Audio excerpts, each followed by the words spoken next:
Welcome in to the Power Hour Christmas episode. Hello. Thank you. Really? Welcome. Tonight, it's me, Steve, along with the urban sensation that is C-Red. And joining us tonight is none other than Primoloko. What's happening, Primo? Hey, happy holidays, everybody. Thanks for having me.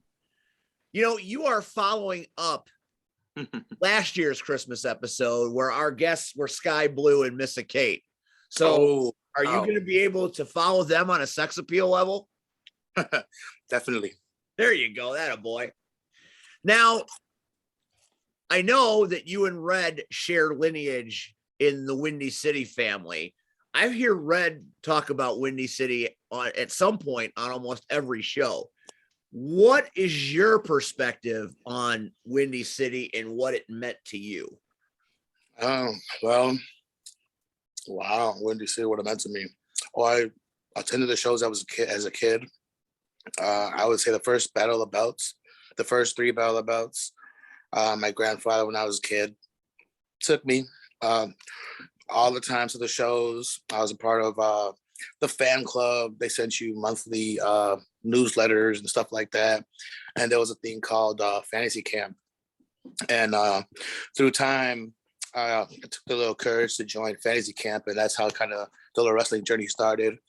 But yeah, it was a long time. That's where the first wrestling season was planned. It was through the first Windy City shows. The live shows really caught my attention. Really cool stuff. The amphitheater, Iron Mike Sampson, got one of the names I remember. Boz, of course. You know, no offense to anybody, but that was one of the names I knew when I started pro wrestling. When I first walked into the building. Matter of fact, it's real cool. The first person I actually met when I walked into the building of Windy City at 103rd Avenue was C-Red, and he was wearing a Windy City jacket. He was getting the tape ready. And he was the first person I met ever in wrestling. So it's very cool and ironic that we're having this so many more years later. And it's just so cool. I love Windy City. Got to meet Sam DeCero, the owner. He became like a hero of mine, somebody I admire, respect, and love. And if he watches these or he listens to these, and I thank him so much for everything, because we would sit down and have these wonderful meetings on Saturday mornings. And he would never shy me away from talking to me and teaching me a lot about this business. And I always want to thank him for that. Sam DeCero, from the owner of Windy City. Wonderful guy. Go ahead, I'm sorry. And C-Red, do you remember that meeting? Do you remember meeting Primo? Because he remembers meeting you. You leave an impact on everybody. That's what I do. Uh-huh. Don't you realize that? No. I remember Primo from Fantasy Camp. But again, this old head gets hazy. Yeah, especially getting dropped on your old head by one Hunter Payne. But I don't have any bruises. No, it's true. So or Band-Aids. Listen, but there's only one Hunter Payne. Even the guest star, pow! Yeah, I'm just saying, just the obvious. Don't say pow here. Don't say pow on this show. We don't do that. Why not? I don't know. No, pow. Anyway, it's ironic. It's not too many guys. First of all, Fantasy Camp was just that, but it was supposed to give guys or girls a taste of the wrestling business. And not too many people after the camp. First of all, it was usually a 2-day camp. The sad part is, by the second day, a lot of them didn't come back. Yeah, I remember that.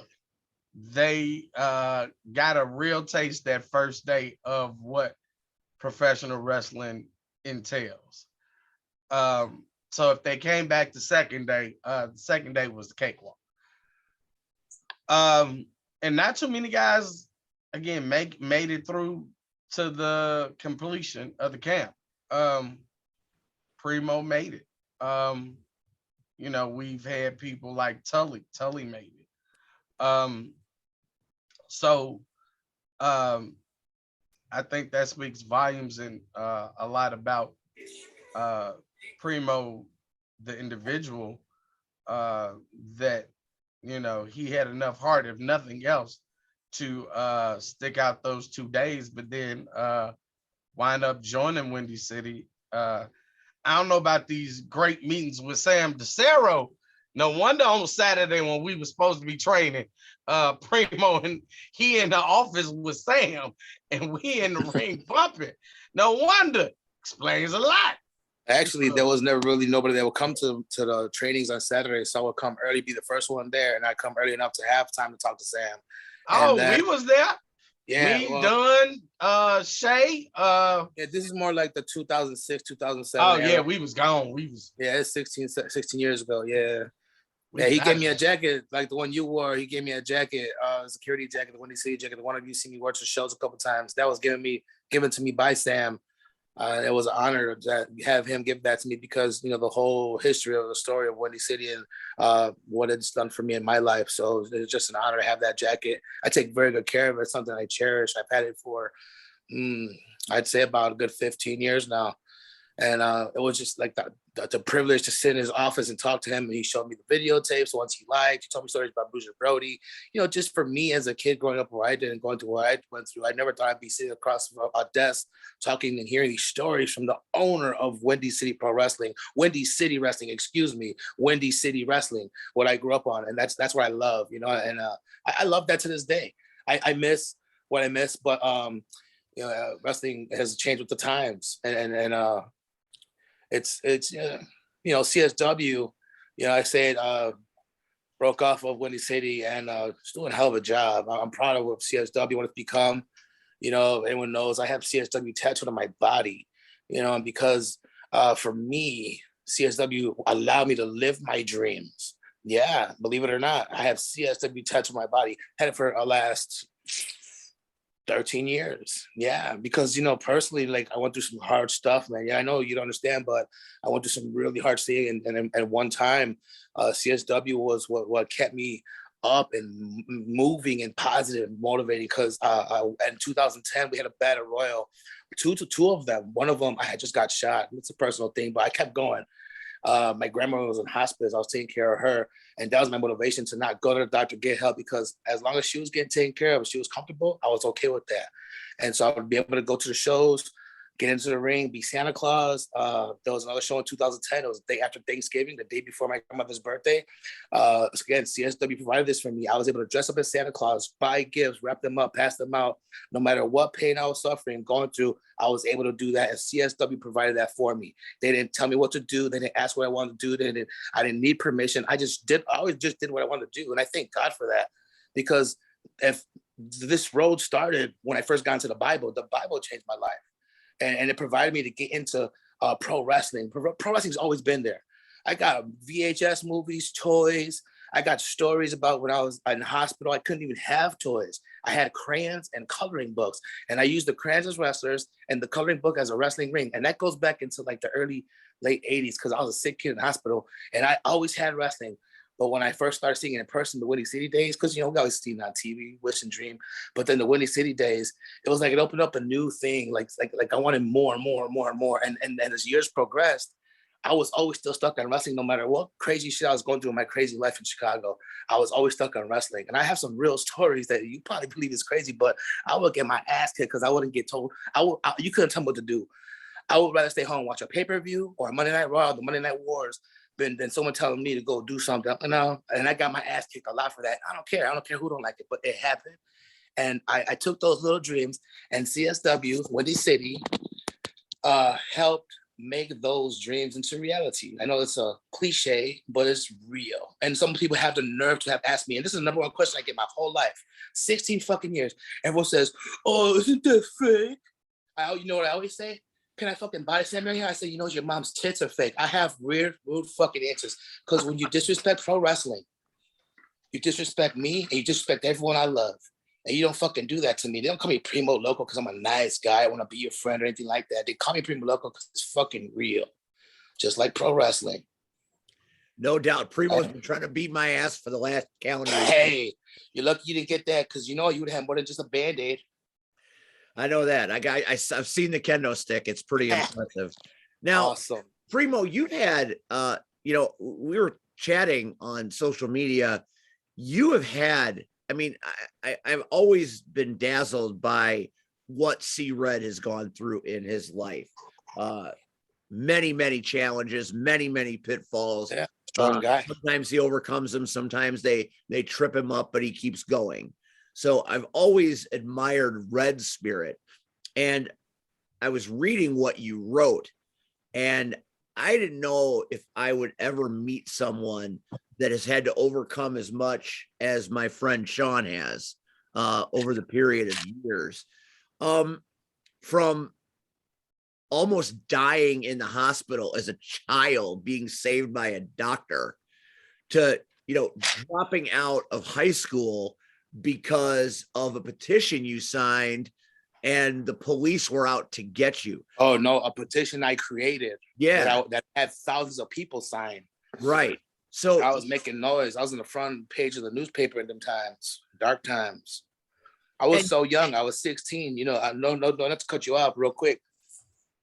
I was such a young boy.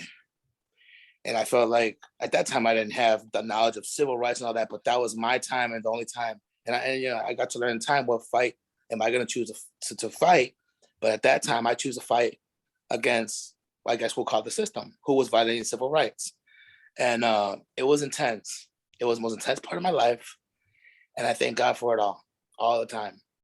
All the time. So not only do you have the police after you for, just trying to argue your position peacefully, but you're living the life of a game banger, and you're shot and you're stabbed and you've gone through, hell in a handcart all the way up to the time the police put the gun in your mouth. I mean, yeah, it was nuts. How does that change you as a human being? How does that what? How does it change you as a human being? We all see it on television. I mean, I've never been shot. I've never been stabbed. Red, I don't recall stories of you being shot or stabbed. I know you've gone through some shit, but I don't even know how I would deal with such things. Well,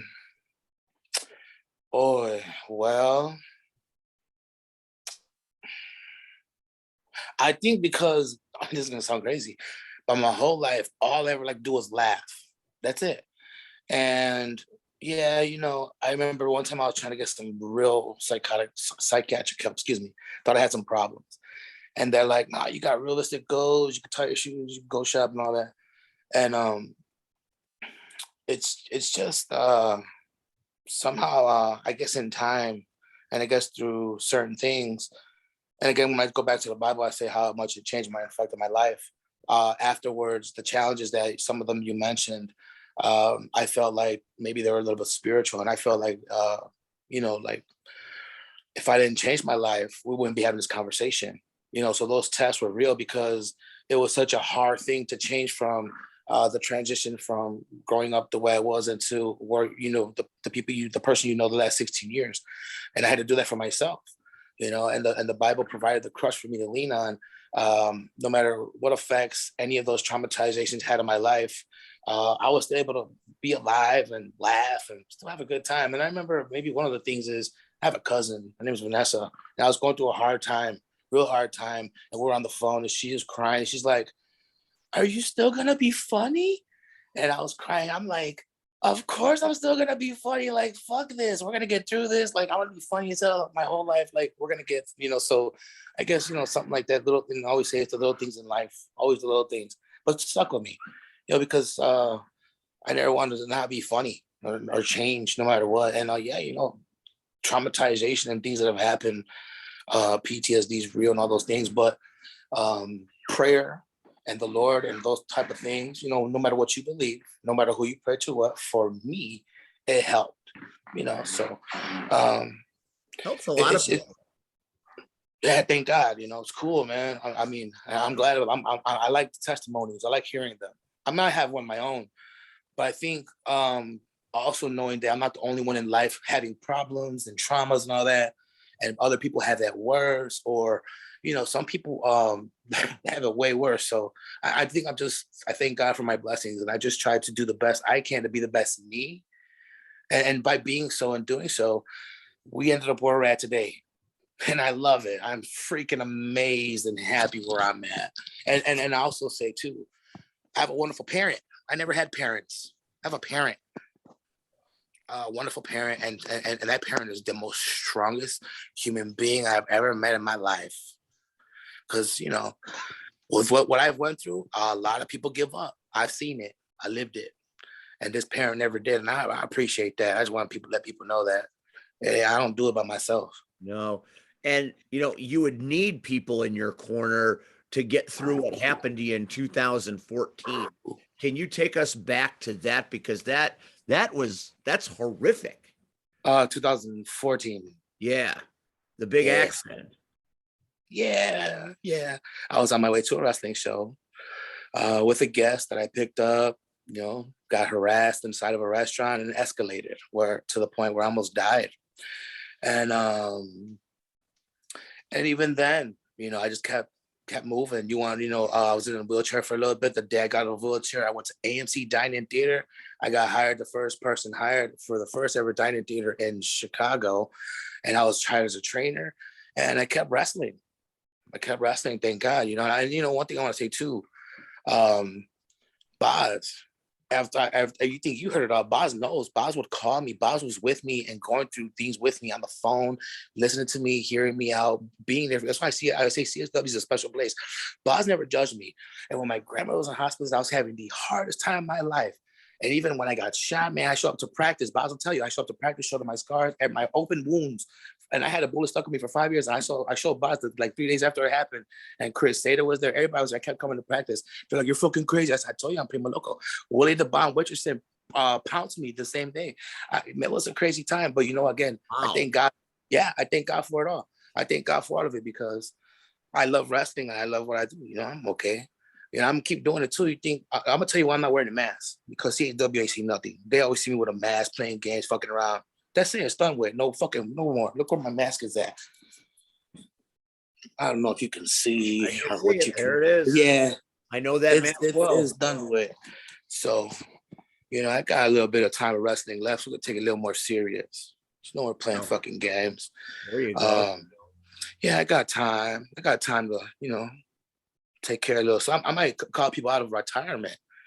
You know what I'm saying? I've been talking to some people. I say, hey, man, we got some unfinished business. You retire without honoring that Primo. I find it kind of disrespectful, but it's okay. I'm going to take care of that. But man, it's so cool to talk about stuff like this, and share with all you guys these wonderful things. Because like I said, the testimony is real. And I'll never I don't want to brag like, oh, I'm someone special. No, I just want everyone to know that whatever their dreams are, whatever they want to do in life, no matter how old you think you are, what you think you cannot do, you can do more. And then some, way more than I'll ever do. That's a fact. So aim for it, get it, take it. No doubt. See, Red, I listened to, I read his story and I hear his words, and it's not exactly the same, but it reminds me of some of the things that you've told me about your life as you've gone through it. Do you feel that there is something about the personal struggle that makes you gravitate to something like wrestling? Because, Primo's talking about, CSW and how it saved him at, a very critical time. And I know that's a testimony that I've heard out of you more than once. Do you think there's something cathartic about wrestling that can reach down and save people like this? Yeah. I mean, again, you like you said, you've heard the story time and time again.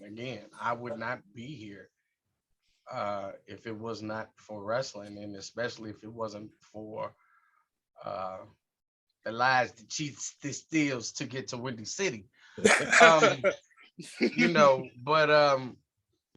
I was totally in a bad place. And again, wrestling gave me, you have to understand that coming out of the military and having structure and coming back to the world where there is no structure. I don't care what you say, you know, um,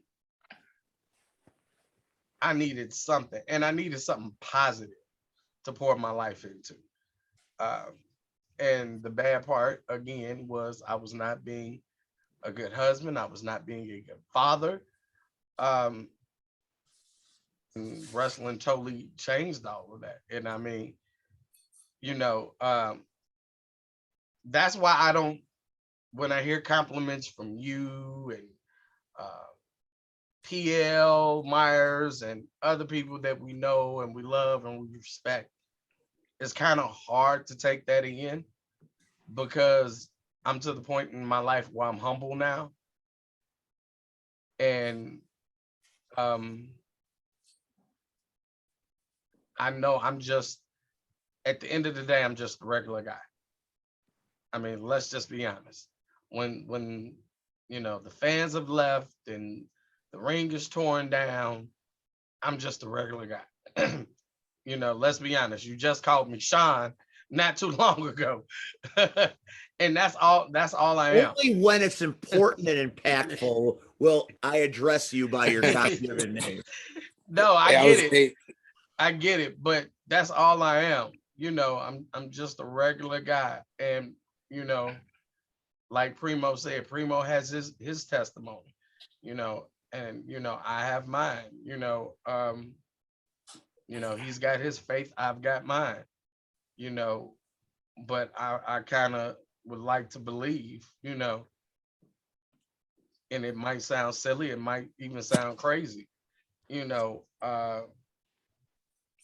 God gave us wrestling for a reason, you yeah. know, and I can't speak, you know, for all the thousands of people that are in this business and have been in this business. And I can't, I can only speak about me.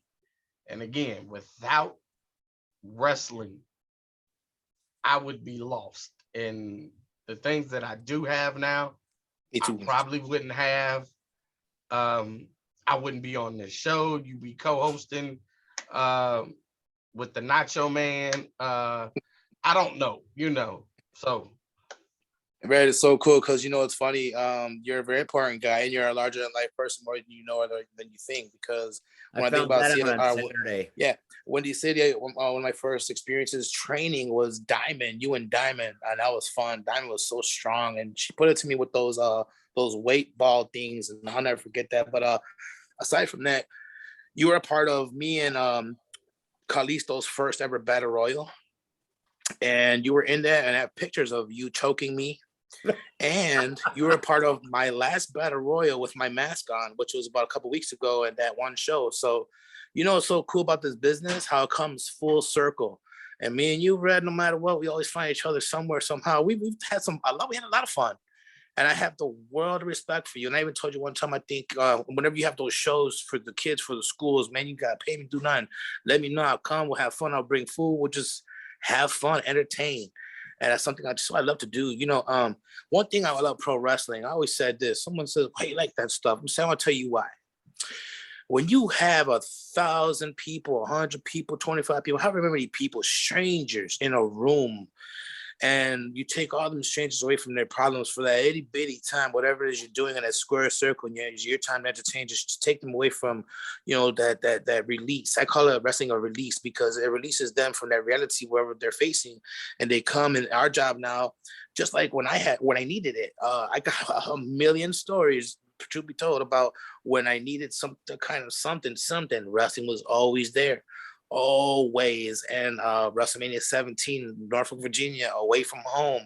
I didn't get to watch it live, but I got to watch it in a time when I thought, man, what am I gonna do in my life? But I still got to watch WrestleMania 17, and it's a wild story. But just little things, the little things in life that wrestling, like Red said, God put wrestling here for a reason, and just like everything. And I think I always tell people, you know, you don't have to follow me, believe what I believe, do what I do, but follow your pro wrestling, believe in what you believe in, but find your pro wrestling.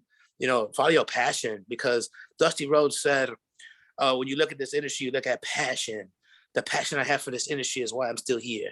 And that's a great thing. I like when I heard that, because and when I listen to a lot of those podcasts or even Hall of Fame speeches, I like to know that I have a similar common ground with those guys, because we feel and think alike, and that's what brings us all here together. And it's so cool sharing this with C-Red, guy I respect so much, Mr. Steve, who I just recently, like I said, you've earned my respect. That's a lot. It takes a lot for me to say that. I don't say it to people, but you have earned my respect because you're paying your dues, and you're very entertaining, very funny. I love it. So thank you. You. Don't tell him that. Don't tell him that. Look at the Band-Aid. Come on. That's funny. That's great. Kicked your ass. You took it. I love it. Yeah, I'm gonna look for the video. don't look for the video. It's not that funny. It is out now on YouTube. You can see the whole ass kick, and I watched it this afternoon. I'm not proud of any of it, and I will get Jimmy Blaze back for it. Believe that. Primo, Yes.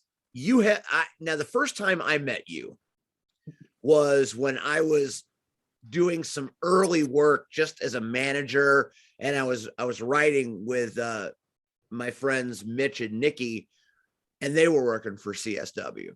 Yes. And I wasn't doing much, just little stuff here and there. They'd throw me a scrap here, well, give the big guy something to do. He's good people, and I always appreciated it. But I remember you in that locker room. Whenever you'd walk in, you were like the Pied Piper bringing the food. And I remember thinking to myself, I've never been to a locker room where there's been food like this. And I remember people getting so excited when you would come around, because I didn't know, because, I didn't know you. I didn't know what you were about, but people would rave about your food. And then I tried it and I understood why. As passionate as you are about wrestling, you are a magician when it comes to cuisine. How does that happen? Time. I guess with that, I could tell you how it started with hospitality. My specialty is hospitality, not food. So my guests, is important that they are happy and satisfied to the most. Just like where I work at now, everything and anything they ask for, they get, no matter what. There is no such thing as no when it comes to my line of work. So I make it happen. That's what I'm known for. In 2007, I was working at the Cheesecake Factory in Oak Brook, Illinois, and there was this guy named John. He was a manager, and he looked like Dracula, a real life Dracula. And I've worked in the kitchen my whole life. My first job, I think, or my second job, it was in 1998 at a Chickies, and I just always stuck with it. But it got serious at the Cheesecake Factory when I worked with this guy named John. John, like I say, he looked like a real life Dracula. Purple underneath, black on top. He had the mohawk, face just like Dracula. No lie, and he's intimidating. You look at him like, you kind of get scared, but if you work with him, get to know him, you see how he handles problems in every situation. And at Cheesecake Factory at that time, when they weren't known through advertising, they didn't have no advertising there. It was word of mouth. He handled every situation so perfect.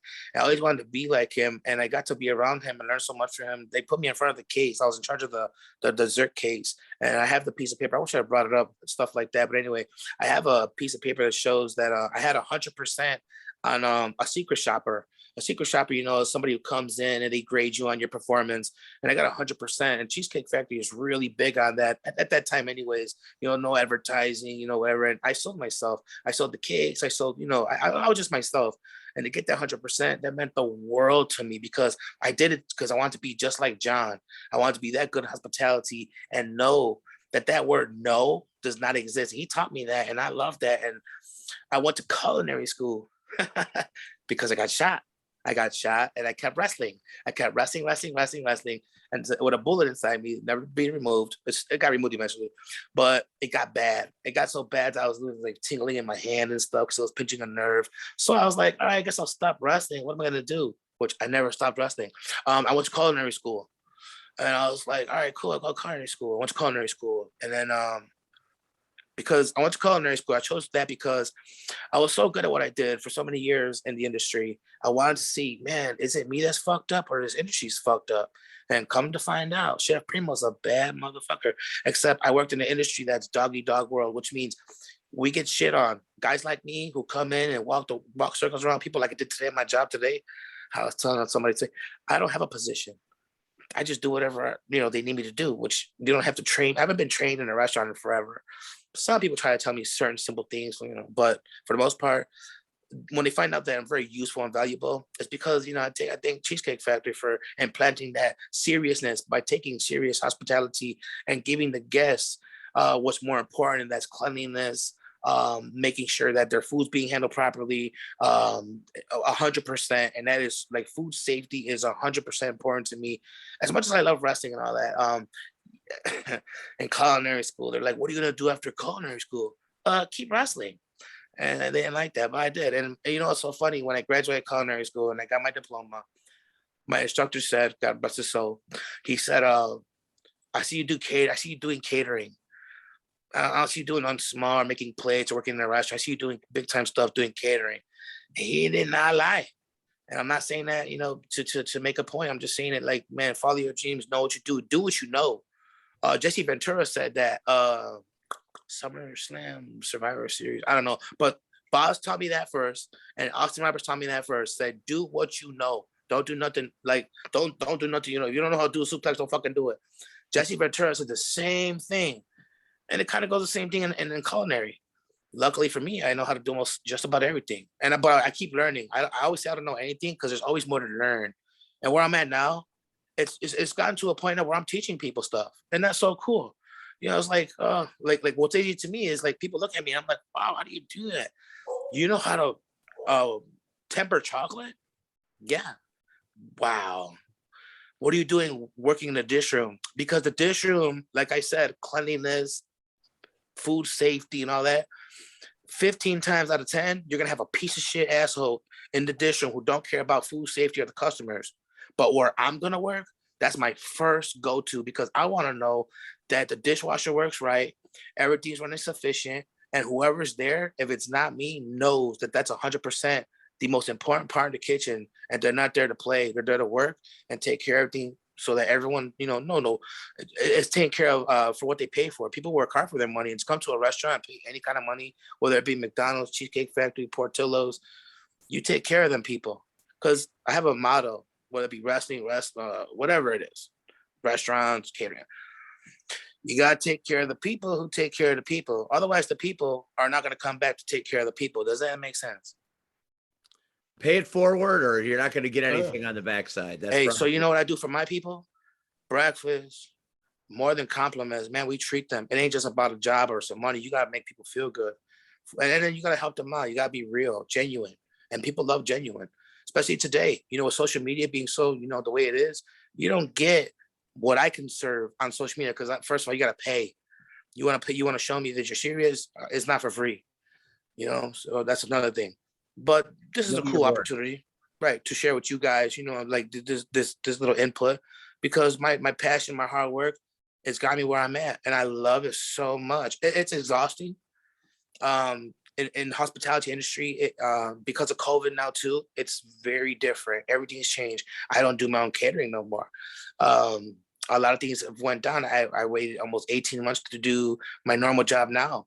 And then I had to go and get another job because there's no more catering. But you know what? It's okay. Even though I'm not happy about it, I'm a firm believer. And if anyone could ever remember anything I ever say tonight, remember this one thing. Everything in life happens for a reason. That's a fact, whether you like it or not. Whether you're happy, mad, sad, cancer, AIDS, whatever the fuck, war, tornado, tsunami, it all happens for a reason. Babies dying, grandma, whatever, it all happens for a reason. I don't know why. I don't have answers, but it all happens for a reason. All of it. So I guess when you asked me earlier, how does that change your life? I don't know, but you know what? I got into the Bible, and it taught me how to accept it all and make peace with it. Otherwise, you'll drive yourself crazy kind of thinking about it or dealing with it. I don't got time for that. I'm a star. I got to show people that. I don't have time to think about, oh, I got beat up in 2014. Oh, I grew up with lead poisoning. Oh, I got beat up by the police. Oh, I got shot. Oh, and all that other shit. I don't have time for that. I got time to, I'm still alive, so I choose. I could choose two things. And I think that's what the devil always wanted. Choose to go get revenge. Choose to go do drugs and sell drugs and gang bang and pimp whores. I don't know. All that negative shit. I'm just saying. I like to laugh. Humor first. Or do positive. No. Don't judge me how I talk, but do positive. Judge me for what I'm known for, what I do. Do positive by doing the best you can for you and earning your living. A lot of people don't understand that, but that's what I do for me. I'm not perfect. I don't want you to say, oh, judge me or ridicule me. I don't give a fuck.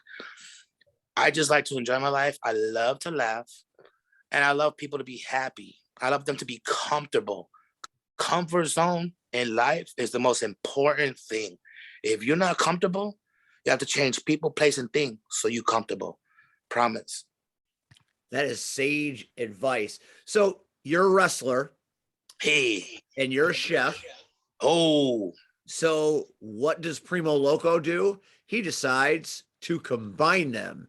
And now every time a certain company called the WWE's in town, Chef Primoloko is the go-to guy. Even when people were being laid off, Yeah. Chef Primoloko did not get laid off because they need him. How do you get involved with the WWE on this level? What brought you to that table? Wow. I want to say integrity, hard work, always Hustle, keeping loyalty, playful. and respect. Yeah, definitely. It's not however you want to go about it, but always staying positive, even though it's hard times. And I'm a human being. I'm normal. You know what I'm saying? I go through what everyone goes through, but I think for me, what it was is the people and being genuine. And some people that I knew that I was a genuine person, and they saw what I've been doing over the years through my catering page. Because in time, we were able to put together some money and help do this thing called Primo Save Chicago, where we help bury kids killed from gun violence in Chicago. And that caught attention of the WWE. So somebody in catering looked at my page and they saw my food and called me and said, hey, is this Chef Daniel? I said, yes. They said, is that all your food on your page? You cook all that? I said, I do it by myself, all of it. They said, can we meet you? I said, where? They said, House Milwaukee. I say, they said, you know what? We're in Rosemont for Christmas. This is 2017. Say, can you come in for Christmas Eve, Christmas? You come in, we'll talk whenever. I say, yeah, definitely. And ever since then, matter of fact, the first day I was marking out, I seen people I never thought I'd see in real life, or even be in a company or around WWE catering and all that, behind the scenes stuff. So I was like amazed. And honestly, I didn't even care if I got the job or not. Honestly, I really did. Because I'm the kind of guy like, put it in God's hands. I'm gonna still be me. I was doing my best to not mark out, but I marked out. Oh well. So they're like, nah, we can't use this guy. But the people inside were like, man, but we like him. He's a great guy. Give him one more chance. So then the next time they came, it was like a Monday Night Raw or something like that. They brought me in, used me, and I didn't mark out. I worked my ass off, had fun, and I followed the rules, and they saw what I was about. Matter of fact, the test was that night. Chef said, yeah, come on with something, some with carbs. They don't get to have carbs a lot. So come with something, that they'll like. So I did a grilled cheese and tomato soup, American pastime. So I remember I was sitting, it was Pat McAfee and another announcer. They were sitting there at the table and they're talking about the grilled cheese and the soup. And they're like, hey, man, they're thanking me. I had my chef clothes on and stuff. So he's like, man, this soup is real good, man. He's like, we don't get to have carbs. Everyone's talking about the grilled cheese and all that. I was like, oh, thanks, man. I made it. He's like, you made this? I was like, yeah, I cooked all the grilled cheese. I made the soup myself from scratch. He's like, they told me to do something, that you guys can handle, but it's making, low sodium healthy. So grilled cheese, pastime, tomato soup. Everyone knows about that. And they loved it. Like everybody in the company at that time was talking about it. I'm like, come on, man, fucking grilled cheese is a big fucking deal. But now when I look at their menu, what they do all the time, I see why they were so like excited about that. Because wow, their menu is pretty bland, but God do what the Bible says, you know what I'm saying? But it's fun. Like COVID changed it. Like before we used to cook, it was a buffet. They serve themselves. Can't talk to them, no phones, I'm not. They're very strict. Now we serve them. We have the glass up, everything is COVID friendly, and they can't serve themselves, so we serve them. So I get to see every single superstar that you get to see on TV. I interact with them, and it's all like we're all there together. There's it's just curtains. So I'm around everybody. I'm watching them getting their haircut. I'm trying to come through with the food. Hey, excuse me, Roman Reigns sitting there on his phone. Kobe Kingston across from him, waiting to get their haircut from what's the name? Whatever the hell his name is. But anyway, just fun stuff like that. I mean, just I met everybody. Like it's just so like amazing. Like and again, I go back and thank my grandfather for planting that wrestling seed and getting into the Bible and doing those things. And ever, watching Eddie Guerrero being inducted to the Hall of Fame when I got so many cool stories. The testimony is awesome. So I hope whoever's out there listening, just follow your dreams, because no matter what I've done or seen, you could do 10 times better and see us way more than I ever seen. And I'm excited for the future of wrestling. It's in good hands. So you're at catering, you're doing Hey. your thing, you're making your food at the Rose Allstate Arena. You're there. The guys are coming, guys and gals are coming by the glass. Who's the superstar that most enjoyed your cooking? And have you ever had a superstar say, man, this sucks? No complaints, never, only compliments, thank God. Everybody, Ronda Rousey was probably one of my favorites. Nia Jax, the what was her name? I have a brain for it, but a lot of them. Pat Patterson, God bless his soul, would always come and talk, always. And without him being there, it's different now. Now that I'm, we're kind of getting back in full circle. There's so many people who are not there. And when you brought up earlier about everyone being laid off and I'm still there, that's very unfortunate. Because yes, even the company I was hired by, because the company who did catering for WWE was they were contracted since 2006, and Bob Dylan created that company called Dega Catering. And the lady who ran that company, their biggest contract was WWE, and that's who hired me. And I was brought in through WWE by Dega Catering for Money in the Bank 2018 was when I officially got hired. But that company didn't get their contract renewed. But the lady who was running it then stuck with WWE and called me personally and said, are you available? The contract didn't go through, but I still want you on board. And for me, and I look at it, the superstars and then the catering company, and it's like, what are you calling me for? Like, holy shit, like I must have made somebody happy.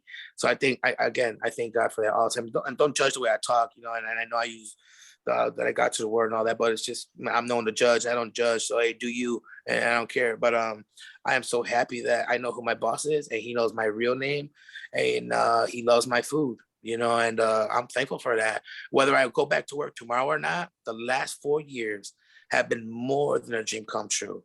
When I started wrestling, I didn't say I want to do any of that WWE stuff or anything like that. I just said, I just want to be in a battle royal. That's it. And everything else, it was like extra. And it just kept happening because I didn't think I'd last this long. I didn't think I was going to last past Battle of the Belts. Fantasy Camp. I didn't think I was going to last that because it was hard. Very hard. Red, I want you to react to where he's been and what he said, because again, it must just be something in the water in Windy City, because a lot of what Primo says are sentiments echoed that you have said to me on previous shows. Never really wanted, WWE, recognition is not something you ever craved. So I find that interesting. What do you think about what this man has just said?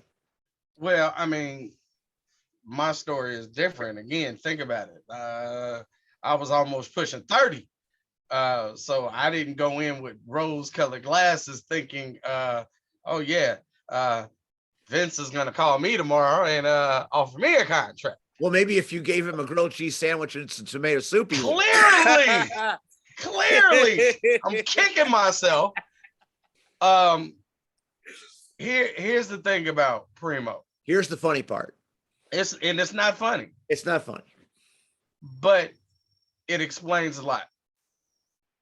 So don't ask the CSW show. It's years ago. Primo comes in the locker room.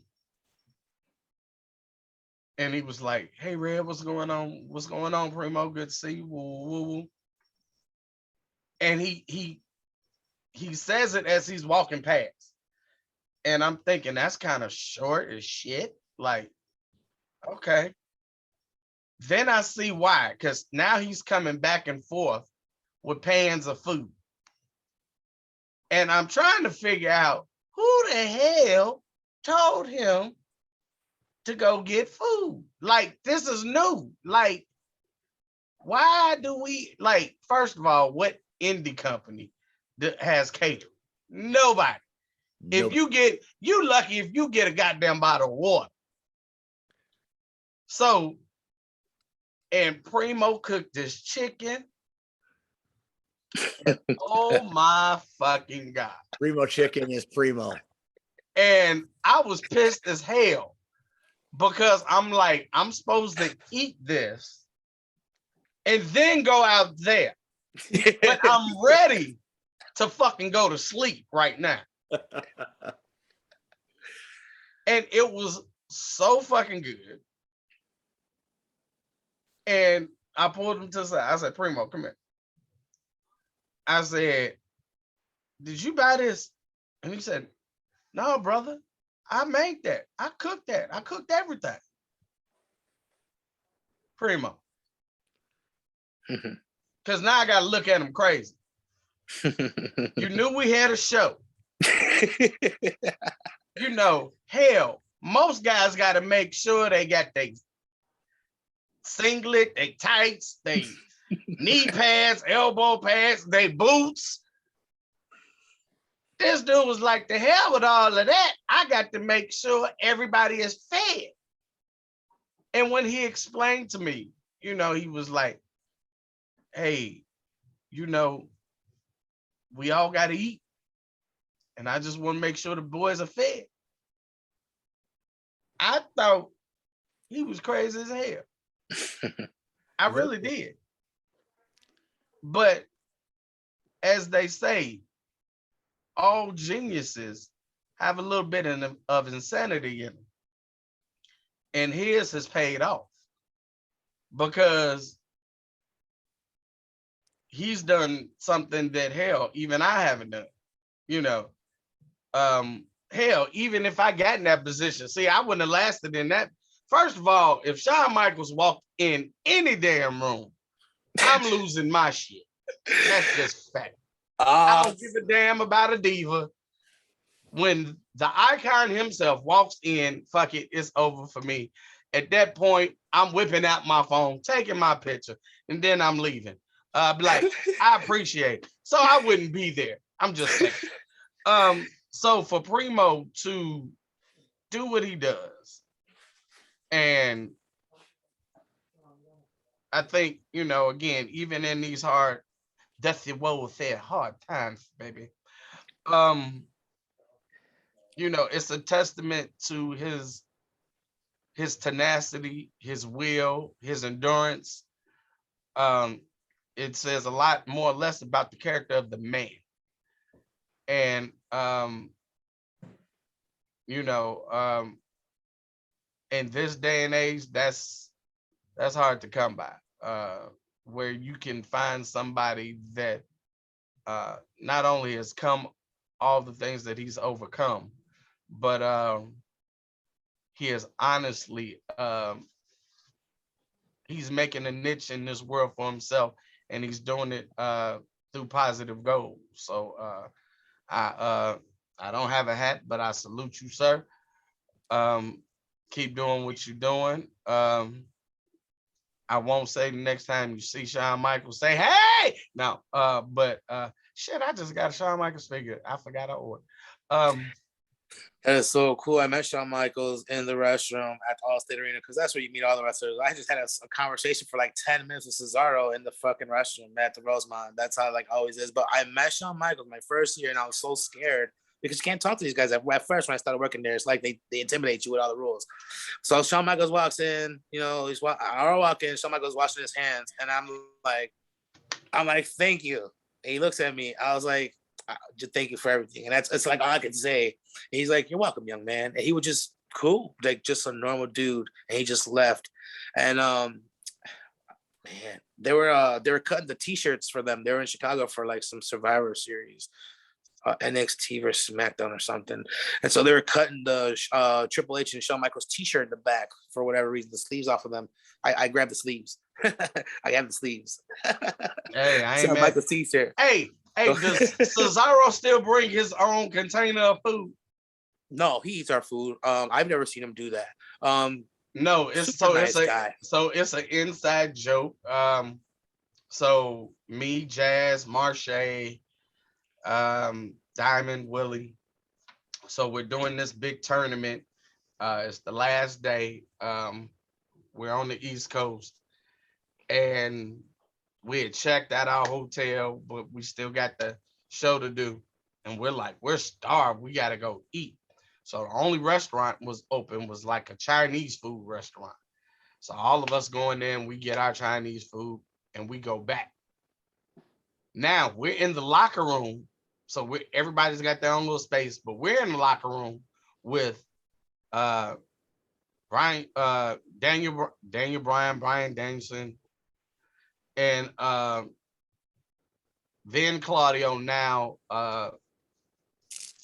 Cesaro. And they both break out these plastic containers of food. And it's like one looked like he had tuna, and I think Brian just had apples or sliced apples or something.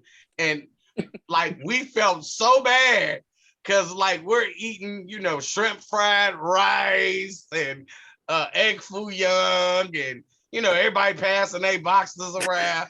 And we're like, y'all want some?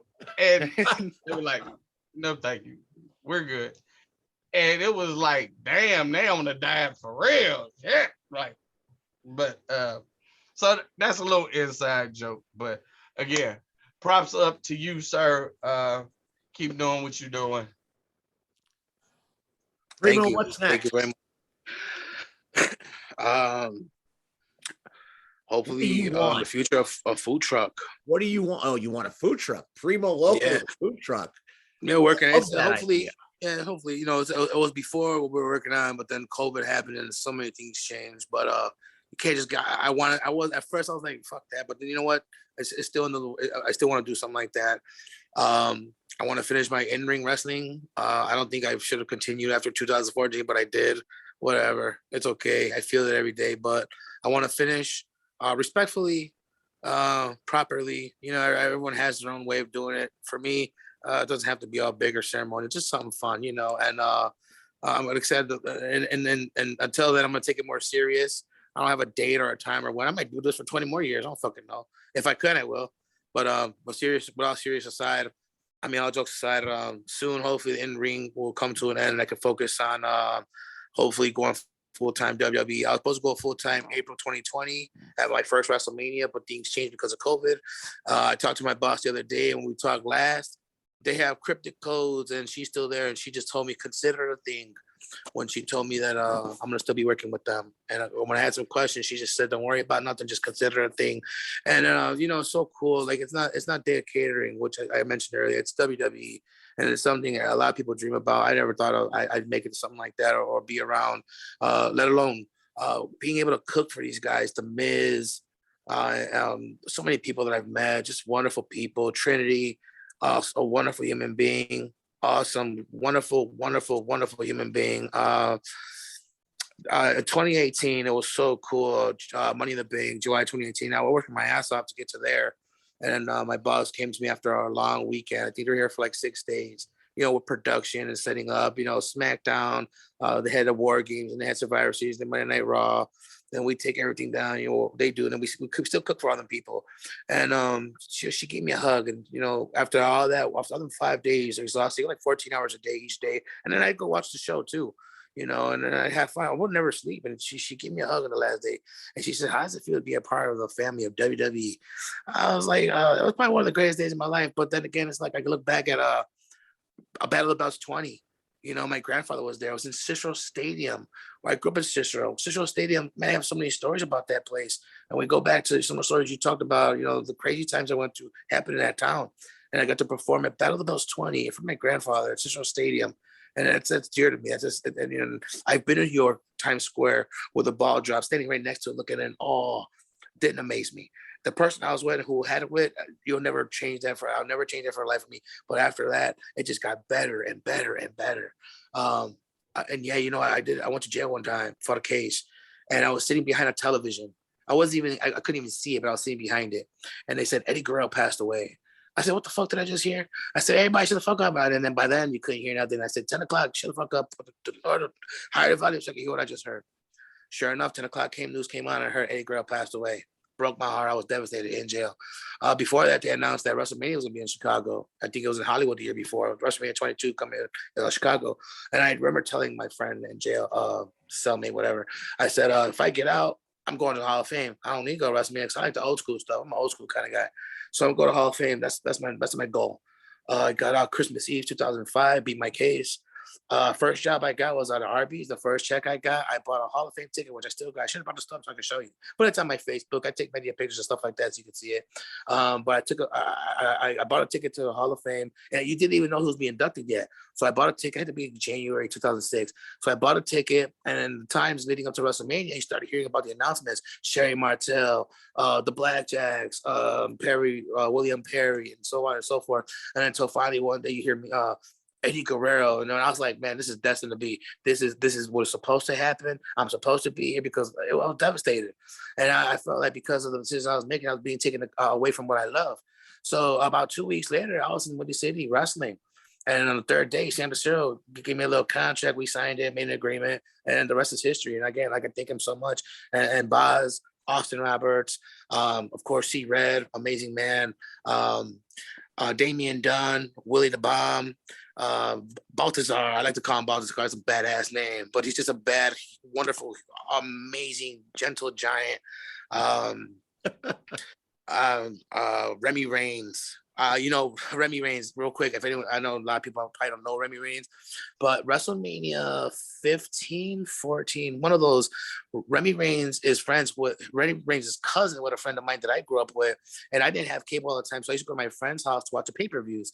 And Kenny, his name was Kenny. And he was like a nerd, skinny little dude. You never thought he was gonna be a wrestler. But when I joined wrestling, I went to my first Northside project. I get in the ring and I'm looking at this guy. Big swole dude. No, not big swole dude, but compared to Kenny, the guy I knew, this guy was big and swole. And I'm looking, I'm like, do I fucking know you? He goes, yeah, you're Danny, right? I said, yeah. He goes, you know my cousin Jose? I said, man, it's my best friend. He's like, yeah, we watched WrestleMania 15 together, and I gave you the rock bottom, and we had that wrestling match. I was like, I remember that shit. So again, wrestling, full circle, how it comes. Remy Reigns is amazing, another amazing human being. Carlos Double Dog Rivera. I don't know. A lot of people know them. Former CSW. What is that? The Metro Division title. Excuse me. He made that title for me. He made that title so real. Him and 450. Those guys, when they held those titles in those times, they made that title feel like it was like all over, like when you were a kid and it was kayfabe. It was just so real. And those guys made those titles honorable, and they made it like admirable. And if you knew who Carlos Rivera was, man, you would agree, because the guy worked so fucking hard to earn that title. I wish he was still wrestling today, but you know what? He did. He earned his mark, earned my respect. He's just a wonderful guy. Steve Red knows who he is. 450. Another guy I mentioned. Man, that was, I don't have too many friends. Yeah, I don't have a lot of friends in this business. I know a lot of people. I respect and love everybody. I love everybody in wrestling, and I will always treat you the same. Always, when I cook for the wrestlers, because I love everybody. I love the business, and I think it's about hospitality. I don't care how you feel about me or whatever. I've never in wrestling life have gone anywhere south with anyone in wrestling. It's always been just pure professionalism, fun, and I was able to be me and be comfortable. And I think that's what I loved about it most. And 450, though, I say he's a friend of mine. As many people as I know, respect, and have all these times with. When 450 won the World Heavyweight title, CSW, we partied in my house, and he made love to my toilet. That's how drunk I got him, man. I wish I still had the pictures, but we are so close. Like, that is a close friend of mine. I see him when he comes to town. He used to live in Chicago. Now he lives in, I think, Tijuana or Florida. I don't know. He goes so many places, but that guy is a real awesome superstar. And now he's doing Rock Band. And I know I'm supposed to talk about myself, but that guy, he got me booked in so many places with with so many different wrestling promotions. And if it wasn't for him, or even the janitor too, Ricky the janitor, got to meet a lot of people and somehow get bookings. And we got to have so many cool matches. The Cicero Stadium, the Olympic Theater in Cicero, Illinois, that place was jam-packed. I had a ladder smashed on my face, and I laughed all the way home. We got paid.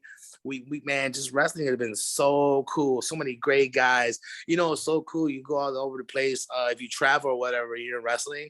Everyone, well, back then, everybody knew Boz, Willie the Bomb, and all that. But today, everywhere you go, and this is so cool for me, everyone still knows Boz wholeheartedly, but they also know Marche, Jazz, C-Ran, and all these other young, talented, wonderful human beings. Armandaris, we talk about Castro, Castro and Nick, Matt and Nix. You know, I was there when they first came in and out, and then they left. Those are wonderful human beings. What they're doing and where they're going and where they've been and what they do. I don't know if you guys know they came from CSW, but those are wonderful human beings. I got to work a lot with them. Scarlett, training with her. Trying to talk her out from getting a boob job, just natural beauty and all that, trying to be like a father figure, just amazing experiences that I have with these people who I wish, you know, the best for still, who are doing really good and I still keep in contact with. Of course, Kalisto too, another guy who we used to travel together. I used to go to his house. We have a lot of funny memories. First battle row together. And then our time in WWE, just always seeing him and him introducing me to everybody and just being somebody who doesn't forget his real friends. You know what I'm saying? When you're consistent, when you're genuine, you know, the real recognizes real. And he's known so many people from Chicago. But I remember one time I was hitting him up. I think he won the United States title. And I congratulated him. I was like, great match, whatever, man. And I always hit him up, you know, congratulate him on every match he had. And he told me one time, man, you know what? You're the only person from Chicago who hits me up. I said, what? What you mean? Man, Chicago's wrestling royalty. Motherfuckers need to learn how to act. You are wrestling royalty. If people got a problem with you in Chicago, let me know. I will fix it right away. That's the kind of person I am. Because someone like that, you take serious respect. You know what I'm saying? Kind of show respect. I show the wrestling business. You show respect to someone like that because he then and now, as opposed to then, he was back then when I was talking about him, I'm saying he's going places. Because his first day in the ring in Windy City practice, I'm talking about Kalisto, he was doing things that I was so amazed. I told him, can I get your autograph? You're going to be a big star one day. And truth be told, became a big star. And just so thankful for those little moments, all the great memories. One more person I'd like to thank and mention, that a guy that I think he's not around no more wrestling, but he's still the closest friend I have. My closest friend. His name Fumbi King. Fumbi started in Windy City. You know, he got in, had some shows, whatever. He was in for a few years. He was trained by Mr. Hughes in Atlanta. He was in the business for a while. He did training in WWE, but still a great friend of mine. But when he went to WWE, he did they bring in like extras and they do training, and you get in the ring with these guys and you run the ropes, where see what you got. And he called me when he was there in the back. And he told me, man, Primo, I'm back here in WWE. This is 2011, 2012. He's like, man, you belong back here because they just like you. Everybody's nice, everybody's kind, and I feel like everyone is just a bunch of you right here. And I was like, whatever, dude, like, fuck off. Like, you're fucking with me, right? And it was cool to get that compliment. Again, that was so long ago. And even with the catering, too, we talk about the food and why I cook for people. I've been doing that way before even WWE looked at me. I thought about, me cooking for them. It's just something I love. And it's a part of, what I'm known for hospitality. Because I'll say this, I'm more thankful for wrestling because of what it's done for me in my personal life. More than it did for my professional life, because personally, like I said, it spared me, and I got to meet wonderful people, and I lived all my dreams, all of them. By the time I think 23 years old, I lived all my dreams. I was in like 4 or 5 battle royals at that time. I always wanted to be just one. Now there's hundreds of them. You've done amazing things, and you have had amazing stories, and you've gone through so much heartache to be so free right now. And I think that is a great example to set for everybody. Before we let you go, it's Christmas. What's Primoloko's Primo Christmas feast? Primo Christmas. For the past 4 years, WWE, we've been doing our Christmases. That's how we spend Christmas, WWE style. So it'll be like pot roast, and typical WWE menu. But for me, I think personally, tamales, menudo. No offense, not because I'm a Latino or anything, but for our family, growing up in my family, Christmas Eve, we would spend the whole day making tamales. A tradition, we had when I was young, and I carried them by myself. I do them by myself. My family's kind of different now. Everyone's kind of old or passed away or whatever, but still carry the tradition within my own, and it's always different. We don't usually do the same anymore. It's always different. Prime rib, hey, even Chinese food. I won't lie. Sometimes I don't feel like cooking. As a matter of fact, I cook year round. Yeah, right. Because I'll tell you why. I cook year round, work so hard. Christmas between December 26th and January 2nd, that's my time off. That's me time. That's why I don't have to cook and I don't have to do all the, unless it's a catering gig. Like So you go get some Chinese food. Yeah, where? So you go get Chinese food when you take. Oh yeah, definitely. And go to the theater. Go watch a movie. It may be the same. I mean, it's the same Chinese food that C-Red Marche Rocket had back in the day with Cesaro. Primo, I want to thank you for coming on with us tonight, making our Christmas show, our last show of 2021, so spectacular. Your stories, your enthusiasm, and your passion, and the way you speak so kindly of others. I think there are some people in this business and in the world that could learn a lot from a guy like Primoloko. Thank you. And I might even change my name. Primoloko is a little too it's not fitting anymore. I'm gonna tell you real quick before we end. I have a cousin, and I came up with a gimmick. We thought it was gonna work, but my gear didn't come in the mail time enough. And my cousin goes, "Well, why don't you just call yourself Primoloko?" I said, "Well, why?" He goes, "You're my cousin, and you're the craziest motherfucker I ever met." And I said, "Okay, it fits." Hey, when you own the gimmick and you run the gimmick, it will be there forever. I called him Sean earlier, but he's C-Red. I just call him Red because that's what he is. He's larger than life, and what he did Saturday night at SCW. C-Red, just the older he gets, the more entertaining he gets, and that happened this Saturday night.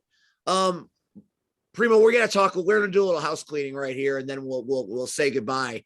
This past Saturday night, C-Red, we had a good time. Well, for the most part, at Christmas Bash, we saw Max Holiday destroy Cody James, which is good for me any day of the week because we found out Cody's pal, and Max Holiday declared his CSW or his SCW patriotism by whipping that ass up and down the street. What are your thoughts? Ooh.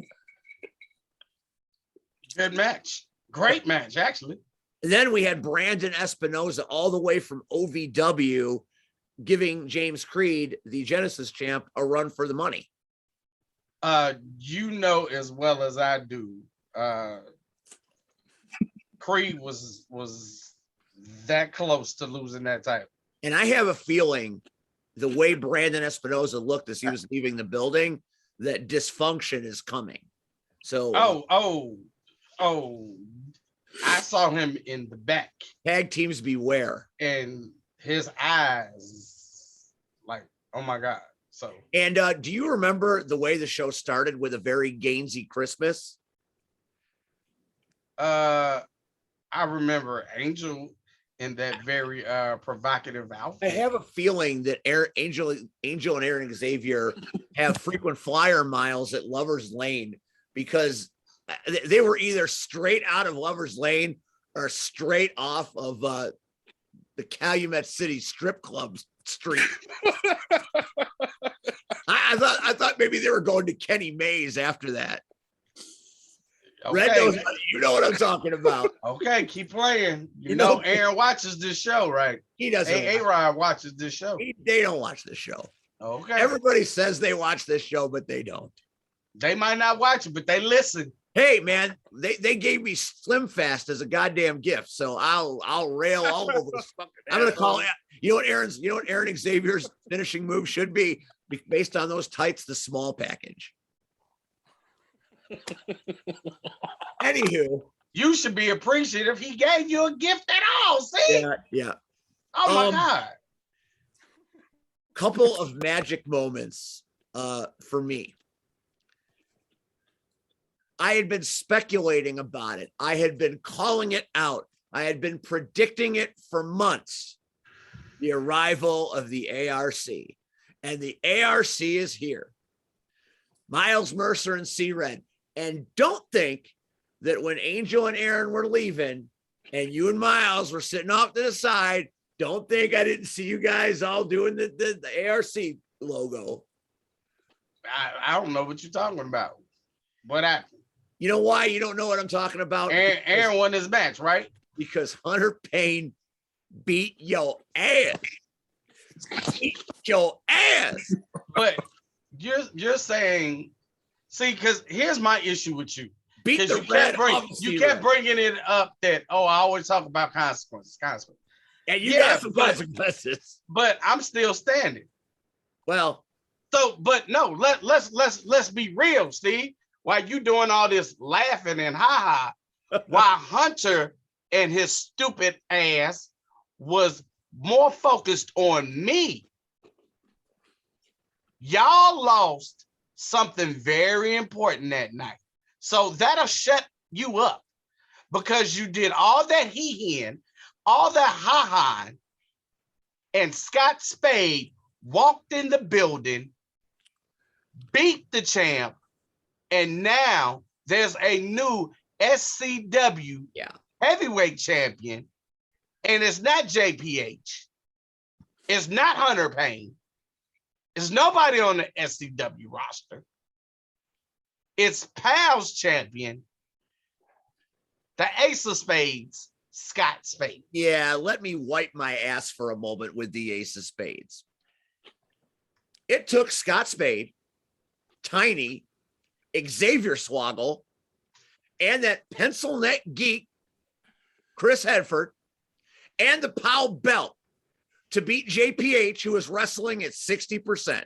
So let's not call that a win for Powell. Let's call that Grand Theft belt. Really? Terry Allen, if you remember, Terry Allen said, let's make it fair. And there were contracts and handshakes. And they took advantage of Terry Allen. And I'm still waiting for Terry to respond. And Terry Allen will respond. We trust the boss. Well, Interesting. we do trust the boss. But you say Spade wins. Spade won nothing. Spade who's got the title? Who's got the title? He walked out with it. He walked out with it. He didn't beat JPH. JPH lost in a 4-on-1 handicap match. First of all, no first of all, no second of all. No, here's the funny part. No, because Steve, you've been doing this for months, weeks, running your lips. And again, what happens? Oh, we attack them. They attack us. First of all, like I stated Saturday, again, first of all, here's something that I didn't even bring up. Where was JPH? Where was the sharpshooter? Hell, where were you when Powell first attacked? Who did they attack, Steve? They attacked you. Thank you. Now, I was on commentary. But did you get up and do it? Did you pinch a person? You didn't do anything. No, that's not true. So I advocated. Again. I advocate. I am an so advocate. The funny part is you keep asking me, am I happy that all of this took place? Really? Why should I care? SCW didn't have my back when I needed it. I had to fight a little Mexican all the way to the parking lot. Are you talking about a Mexican? Xavier Swoggle? No offense, Primo. But he's got the loco look. He's going. I didn't see you get up. I ain't see nobody come out and make sure I was okay or none of that. Nobody.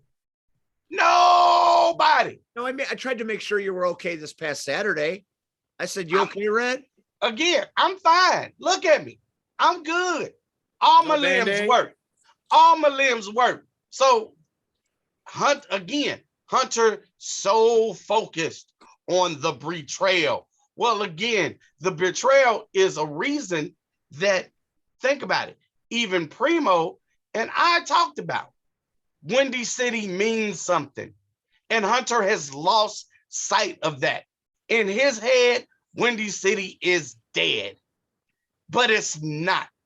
And once he gets it through that concrete skull of his, then guess what? Without Windy City, there will be no Hunter Payne.